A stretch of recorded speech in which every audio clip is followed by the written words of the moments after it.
Hey, it's Wayne Carini for the Classic Bid, and I'm here at the Amelia Island Broad Arrow auction, and I came across this Stutz Bearcat. If a lot of you, I'm sure, have saw the episode of the Stutz Bearcat I bought in Statesboro, Georgia, all original and sort of rusty and original paint. Well, here's one that's totally original as far as its looks, but restored perfectly. The black paint is so spectacular, the nickel plating, everything about this car it's got the cool factor, you know. So this is a 22, mine was a 21.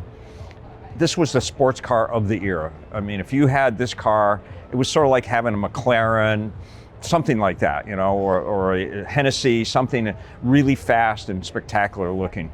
Now this car has one door. This is the entry door over here. And the reason for that is the shift and the brake are on the outside of the car on that side. We'll go over on that side and look in a minute.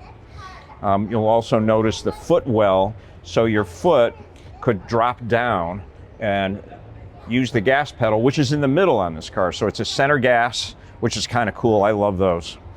But the looks of this car is spectacular. On mine, we had a little mother-in-law seat or a mechanic seat, they called it, outside. My buddy Ralph Morano sat in there, and I took him for a wild ride out of Pebble Beach.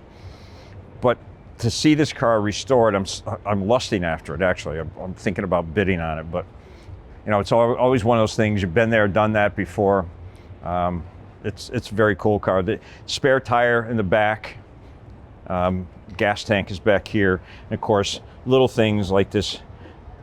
This is a vent, so that you would vent it before you opened it up, because this is a pressurized system. You would pump inside to pressurize the system, but before taking the gas cap off, you would turn this. It would relieve the pressure, and then you turn the cap. This is where your fuel gauge is, in the back. So you got to get out of the car to see how much fuel you have in it. But that's, you know, these were early days of automobile manufacturing, and a lot of these things were just starting to come out. The wire wheels, really great.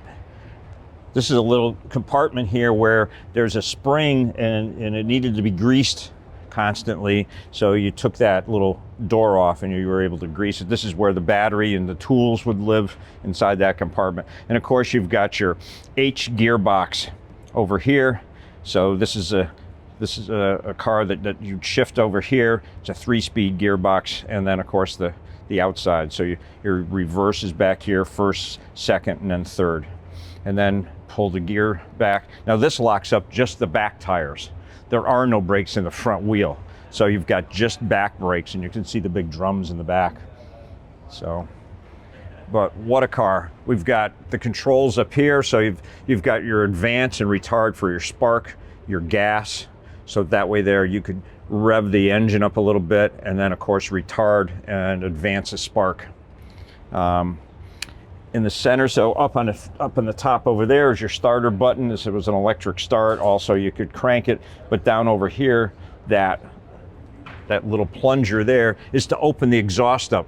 So you bypass the muffler and you'd have more sound coming out, and you gained maybe a horsepower or two out of doing something like that. A mirror here with a spotlight. Really a great car, and this was the car to have. I'm sort of tempted to still have it, but maybe I'll bid on it later. But what a great car. So you saw the original edition on my show, Chasing Classic Cars. Well, here's one that's fully restored.